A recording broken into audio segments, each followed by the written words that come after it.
Sur la route qui relie Douala à Yaoundé, à l'approche de Pouma, des pierres de différentes formes sont présentées pour être vendues. Elles font la réputation de ce village qui vit de cette richesse que le sous-sol lui a donnée. Monique taille et vend ces boules de pierre, très utilisées par les Camerounais en cuisine.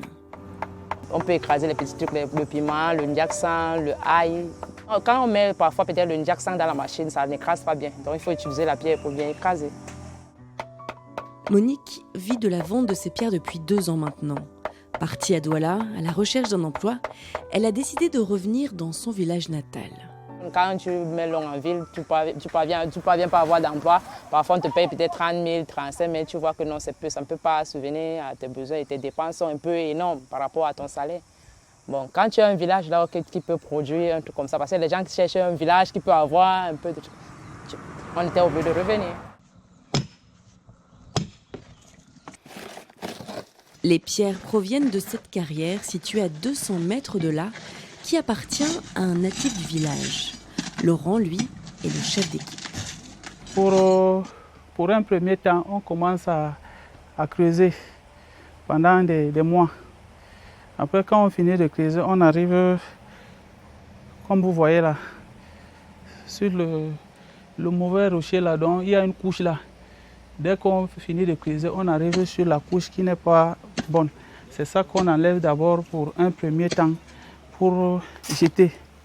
Donc, après, on commence à enlever les couches, comme c'est superposé, couche par couche.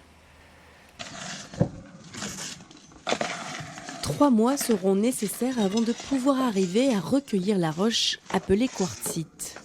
Un travail laborieux qui nécessite du matériel adapté qui pour l'heure fait défaut. Parce que ce qu'on a là, ça se casse tous les jours. Ça ne casse pas normalement.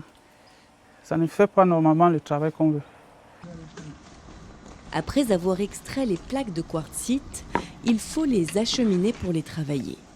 Une tâche qu'effectue Alexis pour financer sa scolarité au lycée technique de Pouma.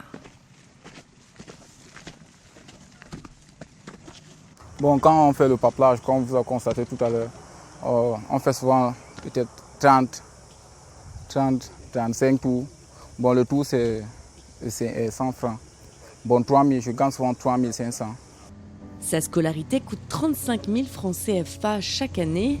Le reste lui servira pour payer ses vêtements. André, lui, travaille dans la pierre depuis son plus jeune âge. Ses oncles et parents évoluaient déjà dans ce secteur, mais depuis une dizaine d'années, le marché est plus difficile. On a un problème de concurrence avec les carreaux chinois. Parce que les gens se plaignent que nos pièces sont plus chères. Parce que quand on taxe le mètre carré à 5 000,